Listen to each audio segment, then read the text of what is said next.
Well, welcome to another episode of Rimshots with Sean right here on Eastlink TV, and hope you enjoyed Friday night hockey. Can't remember which game it was, but I'm sure it was great, and always tune in on Friday night. I'm here with my good friend Chris Iannetti, depending on what's your pronunciation that you like? Honestly, I don't have a preference. I usually say Iannetti because I was told once by somebody that was Italian that was closer. Yeah, we'll go with Iannetti. Yeah. We'll go with Iannetti. So this is going to be a really neat special one because this is Chris is a little over a year retired, probably one of the busiest guys that I knew in the business for some period of time. So let's start with this. So what have you been up to this last year? And we'll get into what you were doing, but what have you been up to the last year? Oh, wow. I guess the best thing I could kind of say is I've kind of been spending the year kind of working on myself. Kind of trying to prioritize what's important and what has value, what doesn't. So, I as you said, I was doing really well in the music business, but I wasn't happy.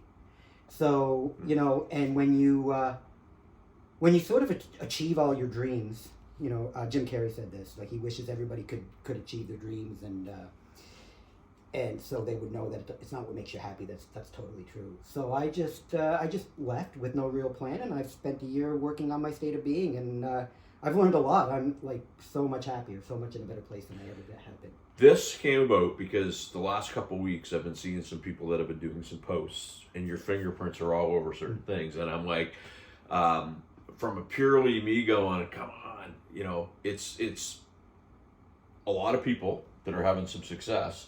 And it's you backed away, but I'm going, well, Chris helped an awful lot of people and he's not there. So I wanted to do this and kind of see, what's been going on. So for those of you that don't know, why don't you tell everybody what you were doing before you decided to hang it up there last year? Well, for 30 years, I was a full-time guitar player. And post-COVID, when things started back up, I mean, my career was better than it's ever been. I was playing all the time. My last full-time year, I think I did over 250 gigs with 32 different artists. Brooklyn Blackmore, Jason Benoit, Dee Dee Austin, Owen Lee, Keontae Beals.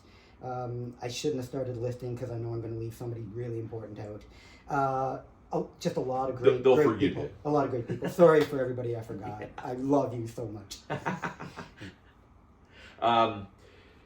So you and I had a conversation. You were doing a show at a bar. I was playing the Ale House. You were playing at Buck Uglies. You came in. We had a conversation outside. That was my very last gig, actually. It was your very last gig, and I remember it.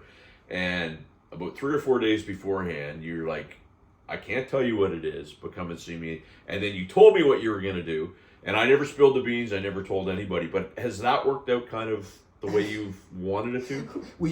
Folks, we do not do pre-meetings for these shows. I'm not 100% sure what you're talking about. You basically told me your not your love for the business wasn't gone, but the way the business was going, you were very annoyed with it. Yes. And you want to do more development, more mentoring, more coaching, and helping artists kind of figure out what they have and those types of things. And you said, this is where I'm going to go. Yes, thank you. Actually, that leads me into something I could talk about ad nauseum. The idea at the time was the artist guide. So it was like the idea of the elderly boy artist guide. And the concept of an artist guide was, most of my career, in addition to being a guitar player, was being a producer. So as a producer, what I found my biggest frustration was that generally I got along very well with all my clients. Right. But you're a creative. You know what it's like. There's creative tensions in a project. That's natural. If there's not, you're not working.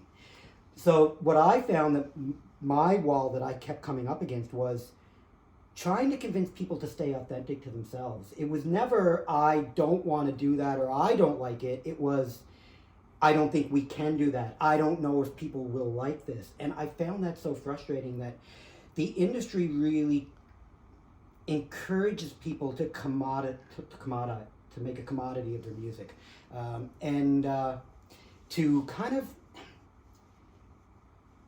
I wouldn't say consciously, but the side effect is it discourages them to follow their heart and to follow the art.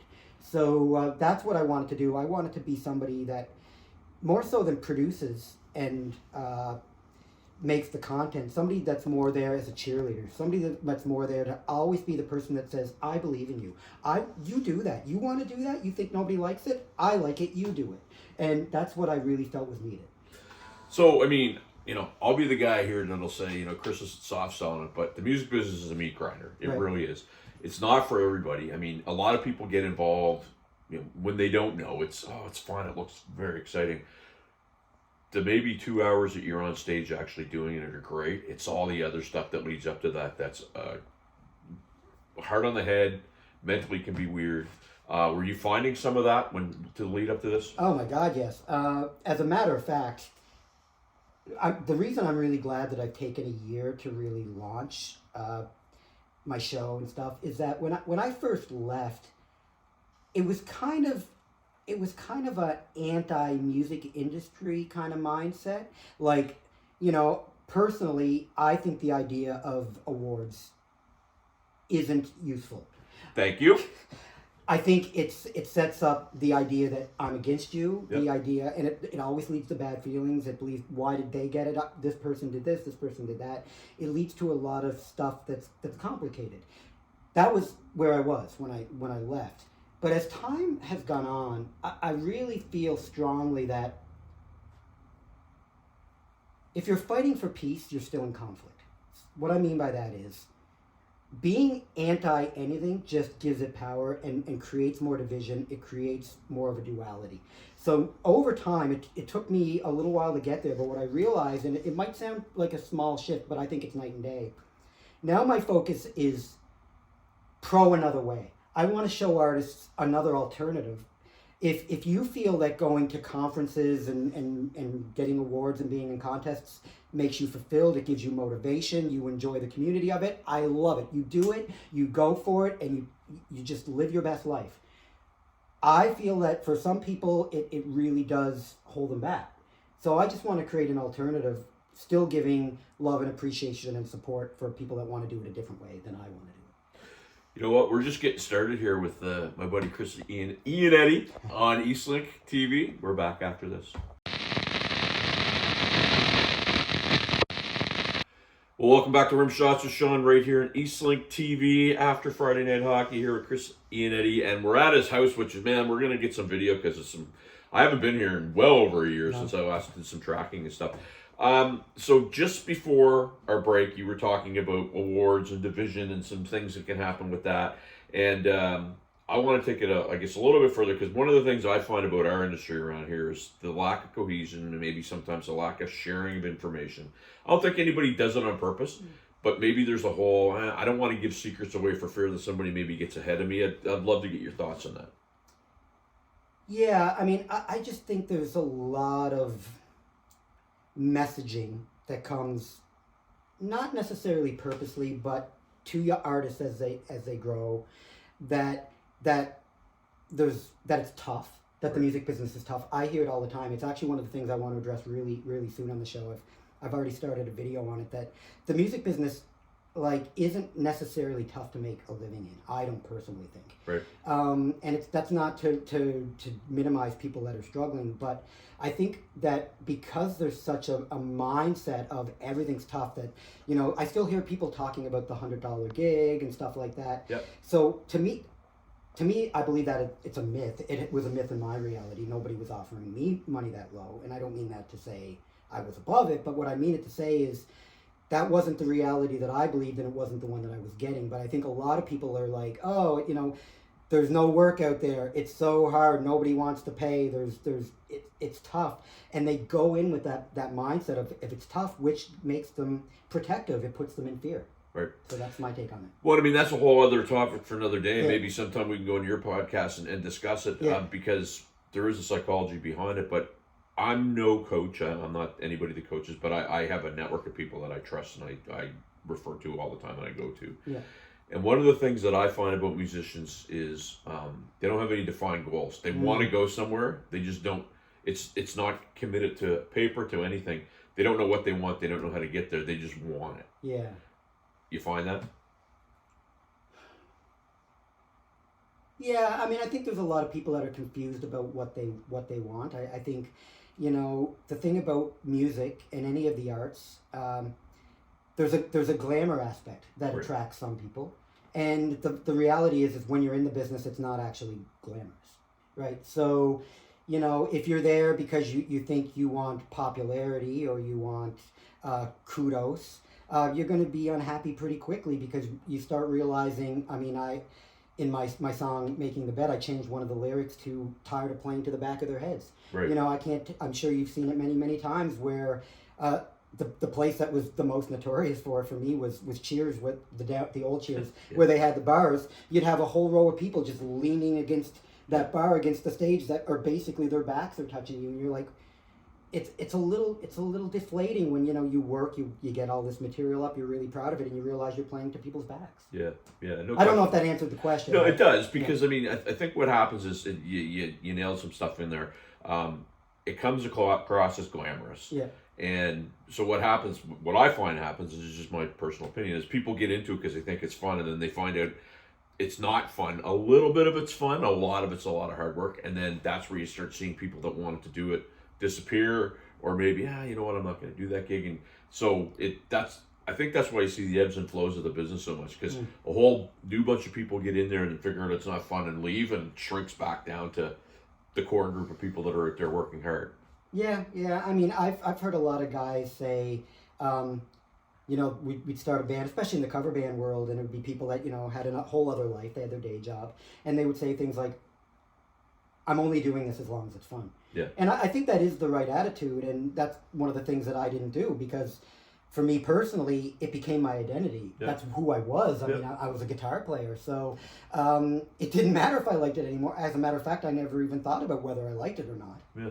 It's what I do. And to be fair, I want to be very clear, there was lots of things I did like. Like you said, from the moment that downbeat happens to the end of the show, that part's great. We all love that part. Yeah. But it's all the stuff around it. I remember myself and you and Dion Macbeth, and I can't remember if it was Ryan Boudreaux, but we I think played, it was Ryan. Yeah, we played a gig at the Ale House. At the end of the night, you were like, "That's the most fun I had in 2 years," because we just showed up. Yeah. And it was like there was no rehearsal. 1, 2, 3 rock, and Yeah, it was a great fun time, night. Yeah, right? It was a really fun night. And you need to do that every now and then, because the thing about the business is it can absolutely destroy you if you're not, having a little bit of fun in it. Yeah. Yeah, and then there's also the whole dynamic of being in bands, right? Specifically, which is the world you're kind of from, right? In that bands kind of become families, and as we know, families have dysfunction, right? So it gets tough on a lot of levels. That's right. Yeah. Usually the bass player is that uncle that annoys you. But anyway, we're going to go back. We're going to be back right on Eastlink after this.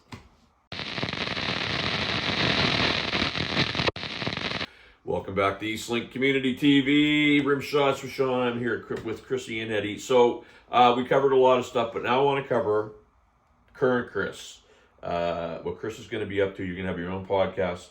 Yeah. You've been working on that. I've seen some of the videos you put out. Very interesting stuff. What's going to be going on? Okay, so the podcast is called Club BU, and it's about that. It's about being yourself. Now, when I first came up with the idea, it was really going to be a music business only thing. It was going to be about encouraging artists to be true to themselves, to be you. Mm-hmm. But as time has gone on, and I've been working on myself and stuff, I realized that it's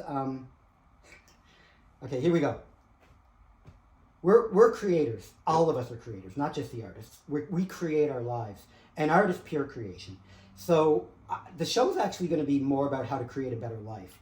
Now, with an art focus. So art is going to be kind of a metaphor for life, and it's going to be about all the things I've learned about prioritizing my state of being. Well, so anytime you start a podcast, I mean, there's, if you look at the stats on podcasts, most of them don't last 3 episodes. Yeah. 95% of them end up dying and going away. If you can get it past the first year, you're on to something. Very few of them make money. These are all stats, not to discourage, but those are real stats. You get a podcast and you have a theme, but then the good ones and the interesting ones do morph around, right? Yeah. So, for example, I was doing music, but I started interviewing some of the mayoral candidates, which has been interesting. Yeah. So you see yourself doing some of that, kind of maybe not necessarily bouncing all over the place, but bouncing around a little bit?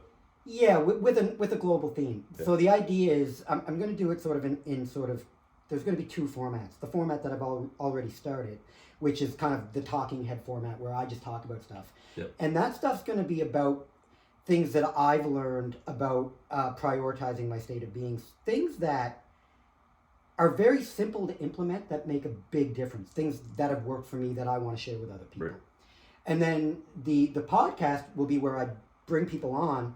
And those ones are going to be very open-ended. It's going to be kind of like, I'm going to let them almost kind of take the lead on how they approach life, how they approach art. Right. So they can kind of go anywhere, right? Once the guest is there, because I really want to be opening to find out where they are, because it's going to be about them being themselves. Okay. So it's whoever they are. So let's have a little fun. Yeah. So we're going to play like I'm on your podcast Yeah. right now. I'm an artist who has been doing a lot of stuff, been having some success, but is just frustrated with the overall environment of things. So Yeah. I've hit a wall, and I'm trying to wonder, how I get over that wall and get on to the next phase. And maybe this is a segment that we talk about. Where would you take that? Where would you go with that? In 35, 40 seconds, just Yeah, quickly. I mean, if we were really doing, let's say we were in an artist guide sort of format, I would ask a ton of questions. Yeah. But since this is very sort of generic and I don't really have any info, let me just kind of talk very generally. I would start going to the core of why. Yeah. So why do you want any of these things? Why do you want to be a musician? Why do you want the success? What is it that you want?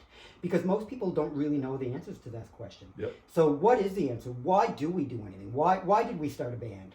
Why do we play music? So for me, Yeah. podcast wise, total accident. Yeah. Like it was just like everybody else, we get shut down. I had a radio show. I started interviewing some friends. The next thing you knew, it blew up. What ended up happening was I started getting a little bit of success out of it, but then it was like, well, I want more. Right. And I want more. And I'm doing all this work. So that's where I would probably go with it, right? Right. So that's for your podcast. But so I was going with why you started music. Well, But music, yeah. it was a love of, I like Kiss, man. Yeah. And I wanted to truthfully play guitar. And I was with a group of guys, and guitar, I didn't get to pick guitar, so I took up drums and just loved it. Peter, Chris, Eric Carr, away we went, right? And I never wanted to be the best, but I just wanted to be, my whole thing was I want to be a good entertainer. Yep. And I want to be super competent at what I did. Leave the best for the guys that worry about being the best. Yeah. I want to be respected, and that was my thing. That's a great answer, and it's very concise, and it shows that you have a lot of good self-awareness. But then I would take it further. Let's go all the way. So you say you do those things because you wanted to do all those things. You wanted to have this respect. You wanted to follow in footsteps of things that you like, that you wanted to be like. Then you talked about the podcast and how you were intuitive to do it, and then it started gaining success. So you could go one extension in that, okay, you wanted to do it to make money, you wanted to do it to this, blah, blah, blah. But all roads lead to one thing at the end. You want to be happy. Yeah, That's the end of every road. Yeah. You got in a band because you wanted to be happy. You started playing music because you wanted to be happy. You think you want more gigs because the gigs will make you happy. Right. You think you want to make more money because you can buy the things that will make you happy. All roads lead to being happy. So this is what I've realized in a year of doing nothing. Leaving a career, jumping off a cliff, spending a year of making no money, no income, no working, just being here. I still have my house, I still have my car. I'm still fine. I didn't have any savings. You can say, how did you do that? I'll be talking about that lots, but Yeah. it's not the point. The point I'm making is that I realized that I do all these things to be happy, and then what I do is I make myself unhappy when they don't meet my expectations. Great point. So the important thing is happiness is within us. Yeah. I know after a year of the work on myself, I can get to my state of happiness by myself on this couch anytime I want. Now that I have that superpower, I can make music for me, and I cannot worry about it being required. I guess here's a better way to state it. Making the music makes me happy. Having it be a true representation of me makes me happy. Mm-hmm. What you feel about it is none of my business. So now I can put it out, and I can just let it live, and I already had my success when the music comes out. And I believe that's the new way. I believe that's the new music business. It's a great point, because I was having a discussion with somebody the other day, and it was all around social media and the fact, and social media is it's poison. It really is. but it's in this day and age, it's also necessarily you got to figure out how to make it work.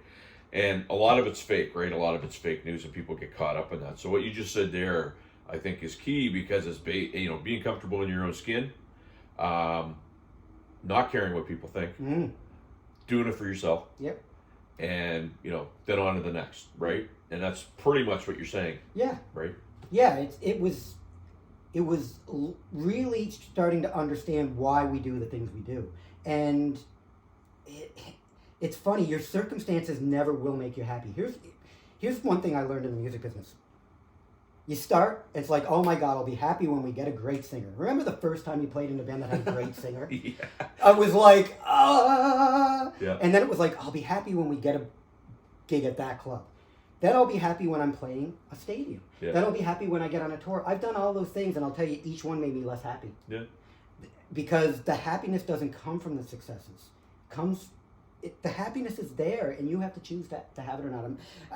I not to sound too preachy, but it's just, it really is important to look within yourself first and make the art after that, in my opinion. Well, you know what? This could almost be a segment 2, and I think it probably at some point should be a segment 2. I want to thank you for doing this. What I want to do is I want to see how your podcast goes, and then we're going to go follow up and do another one. And I certainly hope you're going to be a guest on it. I will definitely be a guest. You can sign your name on that. Thank you, sir. Thank you. Always a pleasure. And tune in next week.